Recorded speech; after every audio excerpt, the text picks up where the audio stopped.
ایک قوم ہوتی ہے مراسی، پتہ ہے نا مراسی؟ سنا، بڑی نازک قوم ہوتی ہے، صرف زبان کی روٹی کھاتے ہیں، کم کو نہیں کرتے. تو زمیندار نے مراسی کے ذمہ لگا یہ میرا گھوڑا اس کی مالش کر. وہ گھوڑے کی مالش مشکل کام ہے، وہ شروع ہو گیا. جب زمیندار گھر گیا وہ سو گیا، وہ سویا تو چور گھوڑا کھول کے لے گئے.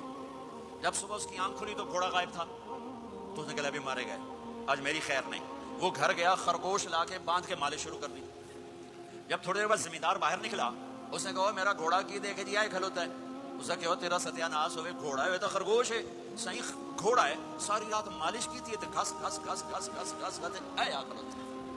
ہمارے اما ابا تھے 130 فٹ، پیسج آف ٹائم، گھستے گھستے گھستے یہ ہمارے گھر آ گئے. جنت میں پھر اللہ واپس کرے گا. 130 فٹ. ایک عرب نوجوان کہنے لگا اتنے قد کی کیا ضرورت ہے، ہمیں اتنا ہی کافی ہے. میں نے کہا تجھے پتا ہے جنت کی کھجور کتنی لمبی ہے؟ کھجور درخت نہیں، پھل دانا نہیں. میں نے کہا جنت کی کھجور 25 فٹ لمبی ہے، دانا 25 فٹ کا ایک دانا ہے. وہ تمرتھا 12 ذراعًا، تو ہے 5 فٹ. تو کھجور کے نیچے سے گزرا، اوپر سے ایک دانا تیرے سر کے اوپر گرا، تو تب بچے مر جاؤں.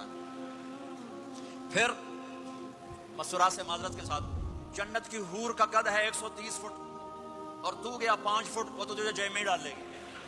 پھر پوچھے میرا ہسبینڈ کدھر گیا ہے؟ اور وہ جو لباس پہنتی ہے، لباس وہ 3 میل کے ریڈیس میں گھومتا ہے. 3 میل، 3 مائل کے ریڈیس میں اس کا لباس گھومتا ہے. کسی ایک بوجھ پا کے انہیں بھول جاؤں کہ ہسبینڈ گیا کدھر.